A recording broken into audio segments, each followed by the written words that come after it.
अस्पताल के emergency ward में उस रात हर तरफ बेचैनी का माहौल था। डॉक्टर तेजी से भागदौड़ कर रहे थे और वृंदा की हालत लगातार बिगड़ती जा रही थी।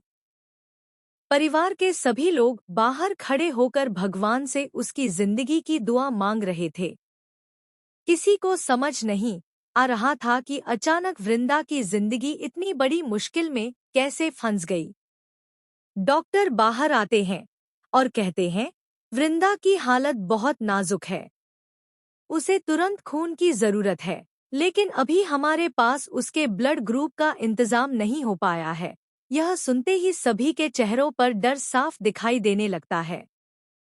परिवार के लोग एक दूसरे का चेहरा देखने लगते हैं, क्योंकि समय बहुत कम था। तभी वहां संजय पहुंचता है। उसकी आंखों में चिंता और दर्द साफ नजर आ रहा था।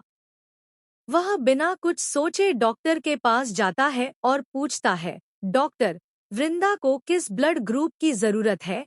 डॉक्टर बताते हैं कि उसका ब्लड ग्रुप वही है जो वृंदा को चाहिए। यह सुनते ही संजय एक पल के लिए रुक जाता है। उसकी आंखों के सामने वृंदा के साथ बिताए हुए सारे पल घूमने लगते हैं। चाहे उनके बीच कितनी भी गलतफहमियां रही हों, लेकिन दिल के किसी कोने में वृंदा के लिए उसकी भावनाएं आज भी जिंदा थी। संजय तुरंत कहता है, मेरे खून की एक एक बूंद वृंदा की जिंदगी बचा सकती है, तो मैं बिना देर किए तैयार हूँ। परिवार के लोग हैरान रह जाते हैं।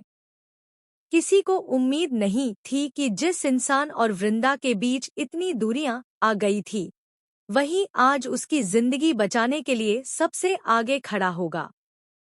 अस्पताल के अंदर संजय का ब्लड लिया जाता है।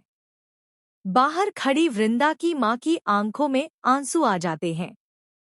वह सोचने लगती है कि आखिर संजय के दिल में वृंदा के लिए अभी भी इतनी परवाह क्यों है। क्या यह सिर्फ इंसानियत है या फिर पुराने प्यार की कोई छुपी हुई कहानी? कुछ देर बाद डॉक्टर बाहर आते हैं और कहते हैं, ऑपरेशन सफल रहा है, लेकिन अगले कुछ घंटे बहुत महत्वपूर्ण हैं।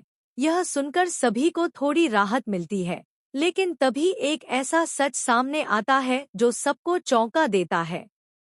एक नर्स संजय को एक रिपोर्ट देती है और कहती है, सर, इस रिपोर्ट को देखकर आपको शायद यकीन नहीं होगा।